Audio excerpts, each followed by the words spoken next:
नमस्कार, मैं अर्चना तिवारी आप सभी का स्वागत करती हूँ द राजधर्म पर। आप सभी ने जन धन योजना के बारे में सुना होगा। मैं आज जिस व्यक्ति के साथ बातचीत करने जा रही हूँ वो आपको समझाएंगे कि इस योजना से किस तरीके से हमारे देश में एक बहुत बड़ा रिवॉल्यूशन हुआ है। तो आज मैं बात करने जा रही हूँ श्री प्रशांत गोयल जी से, और ये IAS अधिकारी हैं, डिपार्टमेंट ऑफ फाइनेंस में काम करते हैं और 2007 के IAS अधिकारी। सर, आपको बहुत बहुत स्वागत है राजधर्म पर। पहले तो मैं आपसे ये पूछना चाहती हूँ आपके पोस्ट के बारे में और आपका क्या कुछ काम होता है, सरल भाषा में आप थोड़ा सा मेरी जनता को बताइए, सरल भाषा में। जी, मैं जैसा कि आपने बताया, मैं 2007 बैच का भारतीय सिविल सर्विसेज का, इंडियन एडमिनिस्ट्रेटिव सर्विस का IAS ऑफिसर हूँ जी। मेरी पोस्टिंग अभी डिपार्टमेंट ऑफ फाइनेंशियल सर्विसेज में है, जो कि भारतीय वित्तीय सेवाएं विभाग के नाम से जाना जाता है जी। इस विभाग में हम जो भारत का बैंकिंग सिस्टम है इसको देखते हैं, भारत का जो इंश्योरेंस सिस्टम है, जितनी बीमा कंपनियां हैं जी, इसको हम देखते हैं, और साथ में जो पेंशन वगैरह से रिलेटेड जो मसले हैं तो उसको हम देखते हैं। उसको आप देखते हैं। तो जो मेरे को काम यहाँ पे दिया गया है, मेरा डेजिग्नेशन अभी संयुक्त सचिव का है जी, जॉइंट सेक्रेटरी जिसको बोला जाता है, और मेरे पास जो इंश्योरेंस डिवीजन है जिसमें हम बीमा कंपनियों को देखते हैं, और फाइनेंशियल इंक्लूजन, वित्तीय समावेश डिवीजन को मैं देख रहा हूँ, जिसके अंतर्गत प्रधानमंत्री जन धन योजना, प्रधानमंत्री मुद्रा योजना, प्रधानमंत्री जीवन ज्योति बीमा योजना, इस तरह की योजनाएं आती हैं जो कि माननीय प्रधानमंत्री जी के द्वारा शुरू की। मतलब सेंट्रल से जितनी भी योजनाएं जो फाइनेंस से रिलेटेड होती हैं, अगर देखा जाए तो वो आप देख रेख करते हैं जी उसका। इसमें कुछ जो हमारे फ्लैगशिप स्कीम हम बोलते हैं प्रधानमंत्री जी की,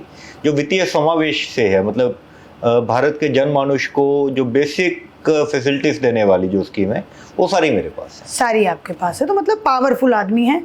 तो इनसे हम थोड़ा सा बातचीत करेंगे और आप लोग भी थोड़ा इंटरेस्ट के साथ सुनेगा।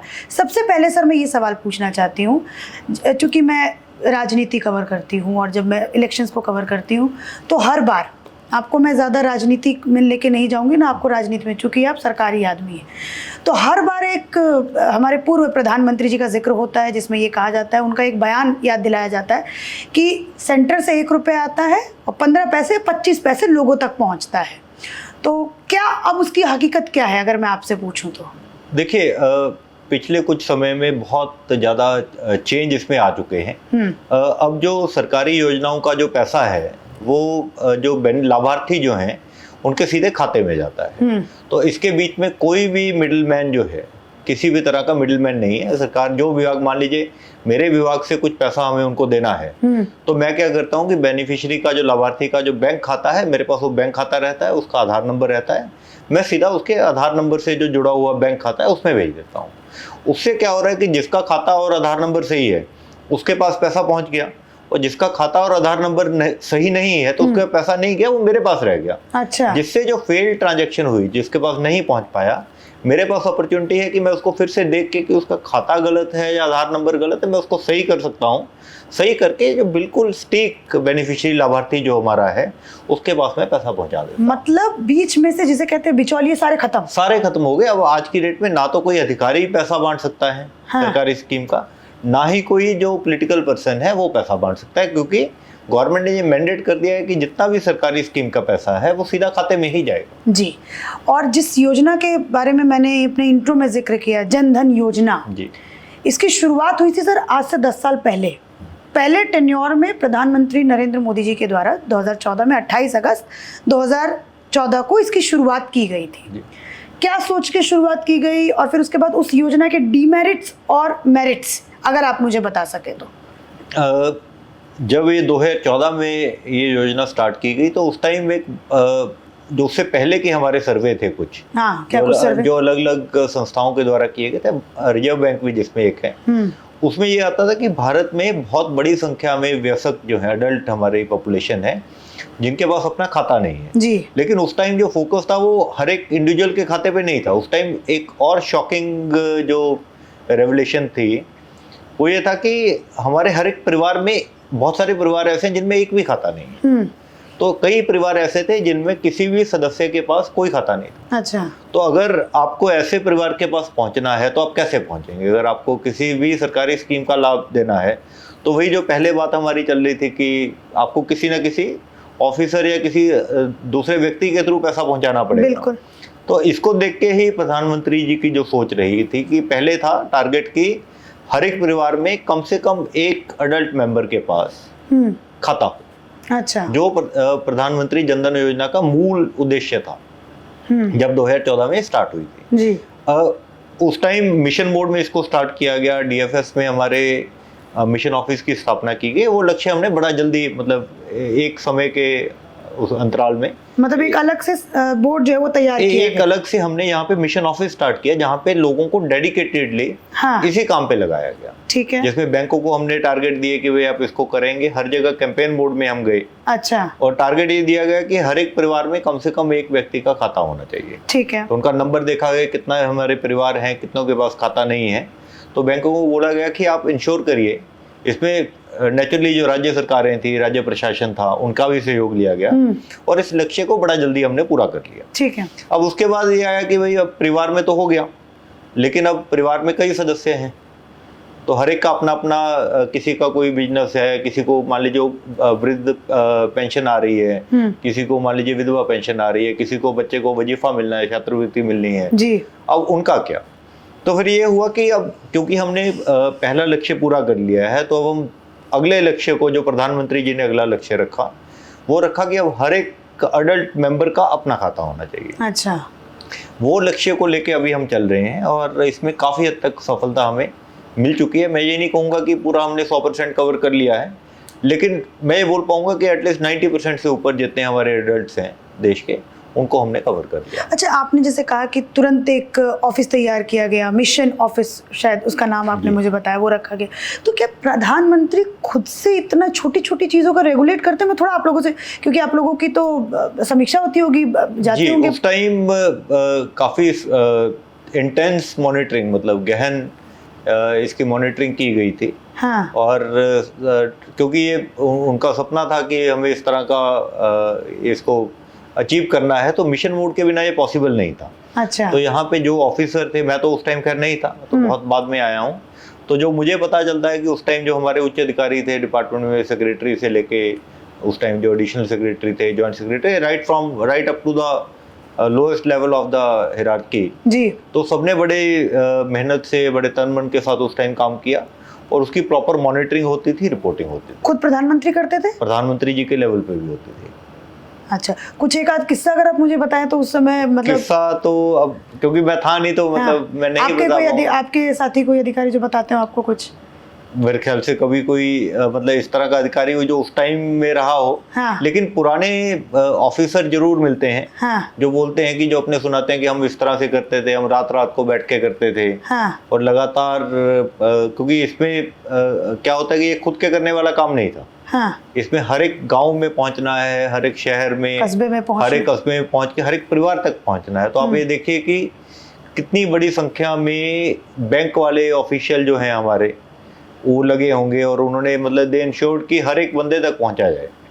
तो मतलब उस तरह की मैसिव एक्सरसाइज थी जिसको यहाँ से कोऑर्डिनेट किया गया था जी। तो जितना बड़ा काम, जितने आप मतलब हजारों लाखों की तादाद में बैंक के जो अपना स्टाफ है, उन्होंने किया, अधिकारी हैं, उनके कर्मचारी हैं, उन्होंने इसको किया और उसको यहाँ पे कोऑर्डिनेट करना भी बहुत बड़ा काम था। तो मैं तो मतलब कभी कभी मैं हैरान होता हूँ कि उस टाइम के जो ऑफिसर थे तो उन्होंने कैसे इस काम को किया होगा। तो मुझे आज की डेट में सोच के बड़ा चैलेंजिंग लगता है कि जो उसको वो कर पाए सफलता से। आप अपनी लाइफ में ऐसी कौन सी योजना मानते हैं सर, और ऐसा कौन सा काम है आपको ऐसा लगता है, अगर मैं पूछूं तो, कि ये ऐसी योजना है जो बहुत चैलेंजिंग रही और जिसको मैंने किया? मतलब जनधन योजना को तो आप मानते हैं, और कौन सी योजना? देखिए, मेरे यहाँ पे ज्वाइन करने के बाद अभी प्रधानमंत्री स्वनिधि योजना, अच्छा, थोड़ा मुझे बताइए इसके बारे में। चल रही थी। इसमें आपको याद होगा कि जब कोविड का टाइम था, हमारे महामारी जब चल रही थी, तो उसके कारण पूरा सब लॉकडाउन वगैरह के कारण जो हमारे रेडी पटड़ी वाले जो थे, उनका तो वो तो रोज कमाते हैं, रोज अपना गुजारा करते हैं जी। तो उनका व्यवसाय बंद हो गया, जो उनके पास पूंजी थी जी, वो उनके अपने खर्चे खर्च हो गई। तो अब उनका व्यवसाय बंद हो गया था। तो उस टाइम सरकार ने ये बोला कि इनको हम थोड़ी अमाउंट, छोटे अमाउंट का लोन देंगे, हाँ, क्योंकि उनको अमाउंट भी छोटा ही चाहिए होता है, जिससे वो अपना काम फिर से स्टार्ट कर सके, शुरू कर सके। तो उसके लिए पीएम स्वनिधि, प्रधानमंत्री स्वनिधि योजना नाम से स्कीम शुरू की गई थी, जिसको बाद में ये हुआ कि अब क्योंकि वो स्कीम सफल हो गई, उसको बड़े अच्छे से लिया लोगों ने, तो उसको एक्सटेंड किया गया। पहले चरण में इसमें था कि हम उनको 10,000 तक का लोन देंगे। हाँ, फिर बाद में उस टाइम कईयों के मन में ये भी डाउट आया कि जब आप लोन दे रहे हैं तो पता नहीं अब वो चुकाएगा या नहीं चुकाएगा, लेकिन बड़ा मतलब इसमें एक्सपीरियंस बड़ा अच्छा रहा। फिर इसको सेकंड ट्रेंच जो बोलते हैं, दूसरी किस्त 20,000 की गई, फिर तीसरी किस्त 50,000 की गई। तो इसमें जो लास्ट ईयर जब मैंने ज्वाइन किया तो तब ये प्रधानमंत्री जी ने इसका वो किया था, रिव्यू किया था। तो उनका कहना था कि अभी भी बहुत बड़ी संख्या में हमारे भाई बहन हैं जो अपना मतलब इस तरह की मतलब गलियों में अपना व्यापार करते हैं, स्ट्रीट वेंडर जिनको बोलते हैं, तो हमें सबको जोड़ना है। अच्छा। तो उन्होंने एक मीटिंग में इसका जिक्र किया, तो उसके बाद हमने बड़ा मिशन मोड में काम किया। अच्छा। और ये मैं आपको बता सकता हूँ कि मतलब इसमें कई डिपार्टमेंट हैं, जैसे दूसरे हाउसिंग एंड अर्बन अफेयर भी है, डीएफएस भी है। हाउसिंग अर्बन अफेयर जो बेसिकली म्यूनिसिपैलिटी वगैरह को, अर्बन लोकल बॉडी को देखते हैं जी। तो ये बात होगी जो इसका जून एंड की। उसके बाद अगले 7 या 8 महीने में हमने कम से कम ज़्यादा नहीं तो 25 लाख जो ऐसे जो लोग हैं उन तक हम पहुँचे, उनको हमने लोन दिया। और जो टोटल लोन का जो नंबर था जो हमने दिया, जो उस पीरियड में 7 से 8 महीने के उसमें दिया, वो करीब 40 से 45 लाख लोन हमने अलग अलग, उसमें कहीं पहली किस्त, कहीं दूसरी, कहीं तीसरी, वो हम देने में सक्षम हो गए। तो उसमें भी कारण वही था कि बड़ी इंटेंस मॉनिटरिंग थी और रिपोर्टिंग थी, और ये था कि आपको करना है किसी भी तरह से, किसी भी तरह की ढिलाई, किसी भी तरह की कोई ढिलाई का कोई स्कोप ही नहीं था। ठीक है। अच्छा, मैं जब इलेक्शंस में आपको ये बता दूं, चूंकि आपने प्रधानमंत्री स्वनिधि योजना की आपने जिक्र किया, तो मैं अभी इलेक्शन में करने गई थी, शायद यूपी का कर रही थी, हाँ यूपी का मैं इलेक्शन कर रही थी। तो वहाँ पे रायबरेली में मैंने देखा कि रायबरेली में एक मतलब फ्रूट सेलर मतलब थे, और उन्होंने अपने दुकान पे वो प्रधानमंत्री स्वनिधि योजना का उन्होंने पीछे पोस्टर लगा रखा था। और जब मैं उनके पास गई, उनको पता चला कि मैं पत्रकार हूँ, तो बोला कि दीदी देखिए, हमारे प्रधानमंत्री ने हमें ये लोन दिया जिसकी वजह से हम जो है ये मतलब ये ठेला चला पा रहे हैं, या फिर हम अपना काम दोबारा से। तो इस तरीके की इमोशनल स्टोरीज भी जो हैं वो लोग शेयर करते हैं। इसमें मैं एक चीज और ऐड करना चाहूँगा। प्रधानमंत्री स्वनिधि योजना की जो स्कीम थी, इसके सफलता के पीछे प्रधानमंत्री जनधन योजना थी। हाँ, अच्छा। कैसे? क्योंकि अल्टीमेटली देखिए, उनको जो लोन देना है तो उससे पहले उसको बैंक से जुड़े होना चाहिए, क्योंकि उनका बैंक में खाता खुल चुका था। तो इसी कारण से वो बैंक से लोन ले पाए। यही सोच रही होगी कि पहले खाता खोलो। हाँ, जब खाता खोला गया था तो उसमें ये भी सोच थी कि खाता खोलने का मतलब सिर्फ खाता नहीं है। ऐसा नहीं है कि आपको सरकार से कुछ आएगा तो वो आप निकाल लेंगे। इसमें 3-4 चीजें थी। एक तो था कि आप अपनी बचत को बढ़ावा मिले। आप, आज मेरा खाता है, मुझे पता है कि बैंक में मैं पैसा रखूंगा, सेफ रहेगा, उस पर इंटरेस्ट मिलेगा, बढ़ेगा, वो करें। कुछ मेरे पास कैश पड़ा हुआ है, नगद है, तो मैं उसको खराब भी कर सकता हूँ, या तो मैं किसी को उधारी दे दी, या मैंने कुछ अपना नशा कर लिया, कुछ कर लिया। जब मेरा पैसा बैंक में पड़ा है तो वो सेफ है। दूसरा, क्योंकि मैं बैंक का कस्टमर बन गया हूँ, तो बैंक मेरे को, जब मैं लोन लेने जाऊँगा तो बैंक की टेंडेंसी बढ़ जाती है मेरे को लोन देने की। और तीसरा, जो डिजिटल पेमेंट, जैसे जो आप QR कोड की बात कर रहे थे, जहाँ प्रधानमंत्री जी की फोटो के साथ एक कोड लगाया हुआ था, वो भी कोड से क्या है, पैसा खाते में ही जाना है। अगर मेरे पास, जो मैं डिजिटल ट्रांजेक्शन आज की डेट में कर रहा हूँ, अगर मेरे पास अकाउंट ना हो तो मैं क्या डिजिटल ट्रांजैक्शन कर पाऊंगा? जो यूपीआई की आज हम बोलते हैं कि जी हमारे मतलब विश्व में हमारा सबसे बड़ा नाम है यूपीआई। बिल्कुल। अगर जनधन खाते नहीं खुले होते 50 करोड़, तो क्या हम यूपीआई कर पाते? या हम स्ट्रीट वेंडर के पास जाके, सब्जी वाले के पास या किसी के पास, क्या हम उसको डिजिटली पे कर पाते? उसका खाता तो था नहीं। सर, ये सोच किसकी थी जनधन योजना की? ये तो प्रधानमंत्री जी की सोच थी। वो खुद की उनकी सोच थी या फिर आईएएस अधिकारी किसी की सोच थी? नहीं, मुझे तो लगता है कि प्रधानमंत्री जी खुद की ही सोच होगी। अधिकारियों ने तो उसको इम्प्लीमेंट किया। अब उस टाइम अगर किसी और की रही होगी तो मतलब मुझे आइडिया नहीं है, मतलब मेरा खुद का मानना है कि ये उन्हीं की सोच रही होगी। उन्हीं की सोच जिसका आज हम इतना। अच्छा, सबसे बड़ा चैलेंज क्या आता है सर आप लोगों को ऐसी योजनाएं जब आप लेकर के आते हैं लोगों, क्या कुछ जो सर्वे करने वाले होते होंगे वो कुछ आपसे भी डिस्कस करते होंगे, तो क्या कुछ चैलेंज आता है सर इसमें? देखिए, जब हम इतने बड़े लेवल पे किसी योजना को लेके आते हैं तो सबसे पहले मैं ये बोलूँगा कि उसमें बहुत सारे स्टेक होल्डर हैं। स्टेक होल्डर जिसका मतलब है कि बहुत सारे लोग हैं जो उसमें, जो उस योजना को कामयाब बनाने के पीछे जिनका रोल रहता है, तो उन सब तक मैसेज लेके जाना। जैसे इसी योजना में आप देखिए कि बैंकों की 1 लाख से ऊपर ब्रांचेस हैं, तो हर एक बैंक में खाता खोलना है।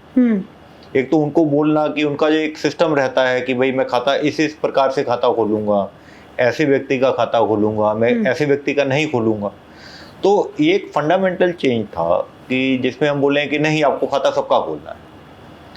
उसके पास वो हो सकता है कि बिल्कुल ऐसा आदमी हो जो हैंड टू माउथ हो, जो अपना रोज कमा रहा है, खा रहा है, तो उसका भी खाता है। पहले तो बैंक में मुझे नहीं लगता था कि ऐसे लोगों का खाता खोलते थे। बिल्कुल, हाँ। तो ये सोच में जो परिवर्तन है, ये सबसे बड़ी चीज है। और परिवर्तन अगर एक छोटा ग्रुप है कि मान लीजिए 100 लोगों की सोच में परिवर्तन करना है तो इजी है, 100 को लोगों को बुला के आप बिठा के 10 बार समझा सकते हैं। बिल्कुल। लेकिन अगर आपको लाखों लोगों की सोच में परिवर्तन करना है तो वो चैलेंज आता है। एक दूसरा, हर एक सरकारी प्रक्रिया में कुछ वो रहते हैं, प्रोसीजर रहता है कि ये फॉर्म भरना है, वो फॉर्म भरना है, यहाँ पे मोहर लगेगी, ये कागज आपको लगाने हैं। तो अब यहाँ पे जब हमने यही बोल दिया कि भाई सब आदमी का खाता खोलना है, तो इस प्रक्रिया का भी सरलीकरण चाहिए। अगर बैंक वाला 10 डॉक्यूमेंट मांगेगा तो जो बिल्कुल गरीब आदमी है वो कहाँ से लेके आएगा? 2-4 चक्कर लगाएगा, 4 कागज लेके आएगा। तो प्रक्रिया का सरलीकरण जो था वो दूसरी चीज है। उनके बताना कि भाई खाता खोलना है 1 नंबर, उसके बाद खाते के लिए आपको ये सिर्फ 2 डॉक्यूमेंट के बेस पे खाता खोलना है। हाँ। कुछ जरूरी है, देखिए केवाईसी का नियम है कि आपको अपना जो इसका आप खाता खोल रहे हैं बैंक में, उसके बारे में पता होना चाहिए। तो हमारे हिसाब से 2 चीजें हैं। एक तो व्यक्ति कौन है उसकी सटीक पहचान हो, जो आधार कार्ड से आजकल हो रही है। हाँ। उस टाइम भी आधार कार्ड को मेन बना के रखा गया था उस टाइम, कुछ क्योंकि सबका आधार नहीं था तो कुछ और डॉक्यूमेंट भी थे। दूसरा, वो रहने वाला वहाँ का है। ऐसा नहीं कि मैं यहाँ पे हूँ और मैं जाके देश में कहीं भी खाता खुलवा लूँ। आइडली जहाँ पे मैं हूँ वहीं पे खाता खोलना चाहिए। तो फिर ये 2 ही कागज रखेंगे तो इनके बेस पे आप खाता खोलिए। बैंक वाले माने कैसे? बैंक वाले उनको देखिए, इसके पीछे वही मैं बोल रहा हूँ कि जो जब मैं बोल रहा था कि जो उस टाइम के अधिकारी थे उन्होंने कैसे किया होगा, मतलब ऐसा नहीं कि बड़ा चैलेंज है। तो ये बहुत बड़ा चैलेंज होता है कि उन्होंने अब मीटिंग्स की होंगी, डेफिनेटली रिव्यू मीटिंग्स की होगी, हर एक चीज को समझा होगा कि कैसे कैसे कहाँ पे सरलीकरण हमें करना है। और फिर तीसरा है कि लोगों का भी जो है, अब बैंक वाला रेडी है खाता खोलने के लिए, अब अगर लोग आगे नहीं जाएंगे, जाके बैंक को अप्रोच नहीं करेंगे कि भाई हमारा खाता खोलिए, तो लोगों में भी जो शायद कहीं ना कहीं हेजिटेशन होगा, हिचक होगी या डर होगा कि मैं बैंक के पास जाऊं, खाता खुलवाऊं, तो वो उसको मन से वो निकालना भी एक चैलेंज था। वो खैर वो काम ज़्यादातर देखिए एडवर्टाइजमेंट या पब्लिसिटी के माध्यम से होता है, जो प्रचार हम करते हैं उसके पीछे कारण ये रहता है कि हर एक बंदे को पता चले, व्यक्ति को, कि मेरा ये राइट है और मैं ये कर सकता हूँ। और फिर चैलेंज इसमें, चूँकि ये नहीं बोलेंगे, मैं यहाँ पर बता देती हूँ, चूँकि मैंने इस चीज़ को कवर भी किया था, उस समय मैं न्यूज़ सुनती थी। तो जैसे बहुत सारी ऐसे मतलब राजनेता थे जो कह रहे थे कि आधार कार्ड से ये लोग लिंक करा रहे हैं, इसके पीछे भी बहुत बड़ा, क्योंकि सरकार को उनको निशाना बनाना था, तो आधार कार्ड को लिंक कराने के पीछे भी वो राजनीतिकरण बोल रहे थे कि इसके पीछे भी राजनीति है। तो ये बात भी मैं ऐड करना चाहूँगी। सर, एक और मैं आपसे बात यहाँ पर पूछना चाहती हूँ, ये सारी योजनाओं के बारे में कितना लाभ आज तक जो है, कितना पैसा सरकार ने जो है अभी खर्च मतलब किया है? देखिए, इसमें खाता खुलने में तो खैर कोई खर्च नहीं है। जो सरकार ने जो बेनिफिट्स भेजे हैं इसमें ये फिगर देखिए, आज की डेट में तो जो मैं बताया आपको कि जितना भी सरकारी स्कीम का जो लाभ है, आप मनरेगा से स्टार्ट कर लीजिए। हाँ। मनरेगा को भी बहुत पहले बोल दिया गया था, कई साल हो गए जो मेरे ध्यान में है। बिल्कुल। जब बोला गया था कि मनरेगा में कैश पेमेंट नहीं हो, नगद पेमेंट नहीं होगी। हाँ। ये सिर्फ खाते में पेमेंट होगी। वो कॉन्फिडेंस कहाँ से आता है सरकार के पास? वो जब पता है कि भाई हर एक बंदे का खाता है, अगर कुछ छूटे हुए तो खाता खुलवा लेंगे, मनरेगा की पेमेंट होगी, जो पेंशन, वृद्ध पेंशन है, विधवा पेंशन, उनकी पेमेंट होगी, फूड सब्सिडी, उज्ज्वला सब्सिडी, जितनी भी स्कीमों का, फर्टिलाइजर सब्सिडी, तो आप ये मानिए कि 1 साल में जितना भी सरकार का सब्सिडी का बजट है वो सारा का सारा खाते में जा रहा है। और फिर कोरोना में भी सर, कोरोना में बहुत बड़ा, जैसे जनधन खाता धारकों को, महिलाओं को हमने 30-31 हज़ार करोड़ रुपया उस टाइम सरकार ने दिया, वो भी तब कोई कोरोना के टाइम पे तो कोई बाहर नहीं निकल रहा था, तो वो कैसे पॉसिबल हो पाया कि पैसा चला है? क्योंकि हमारे पास एक खाता था, आधार नंबर था कि यहाँ से बैठ के मैं अपने ऑफिस पे किया और वो पैसा पहुँच गया। तो ये बहुत ही लिबरेटिंग एंड इनेबलिंग, इसको मैं बोलूँगा कि इससे मतलब लोगों के जीवन में भी बहुत आया और सरकार भी बहुत पावरफुल हो गई है कि लोगों तक पहुँच बड़ी आसान हो गई है। लोगों तक पहुंच आसान हो गई है। सर, अब चूंकि हम लोगों ने पूरे पॉलिसीज़ के ऊपर बात कर लिया, चूंकि आपने बताया कि आप पेंशन का वो भी संभालते हैं शायद, तो ये जो नई यूनिफाइड पेंशन योजना आई है, ये मुझे सर थोड़ा सरल भाषा में समझाइए। इतना सब कुछ चल रहा है, इसके ऊपर हम बातचीत कर सकते हैं थोड़ी सी? देखिए, यूनिफाइड पेंशन स्कीम जो है ये इस विभाग की नहीं है। पेंशन का जो है कि एक तो अटल पेंशन योजना हम देखते हैं, हाँ। जो माइक्रो पेंशन स्कीम हम जिसको बोलते हैं। दूसरा जो पेंशन फंड रेगुलेटर जो है वो हमारे अंडर आते हैं। अच्छा। लेकिन यूनिफाइड पेंशन स्कीम इसकी अपना शायद डिपार्टमेंट एक्सपेंडिचर की है और डीओपीटी के उसमें निकली है, तो उसके बारे में मतलब मैं बहुत ज़्यादा बोल नहीं पाऊंगा इसमें, ज़्यादा बोल नहीं पाएंगे। चलिए, कोई बात नहीं सर, आपसे बातचीत किया, समझ में आया कि सरकारों को मतलब सरकार तो छोड़िए, वो बोल देते हैं फिर उसके बाद रेगुलेट करते हैं, लेकिन जो चैलेंज जिनको मतलब सहना पड़ता है वो आप जैसे अधिकारी होते हैं सो जो अपना चैलेंज बहुत अच्छे से निभाते हैं, जिससे बहुत सारे हमारे देश के लोग हैं उनको बेनिफिट मिलता है और लोग जो हैं उसका फ़ायदा भी उठाते हैं। आपको अगर मैं सच खुद बताऊं बात, तो मेरी मम्मी ने भी जनधन योजना का अकाउंट जो है वो खुलवाया था उस समय, हालांकि मैंने अब बंद करवा दिया है। बहुत सारे ऐसे भी लोग होते हैं जो इस तरीके से अकाउंट खुलवा लेते हैं कि चलो फ़ायदा आ रहा है तो हर जगह से आ रहा है तो हम भी करवा लेते हैं, हालांकि खुद भी सक्षम होते हैं लेकिन फिर भी करवा लेते हैं। तो ऐसे लोगों को थोड़ा बचना भी चाहिए। लेकिन सर, आपसे बात करके मुझे बहुत अच्छा लगा, आपने हर चीज़ पे जो एक पॉइंट वाइज मुझे बातें बताई हैं। बहुत बहुत thank you sir, thank you so much, धन्यवाद।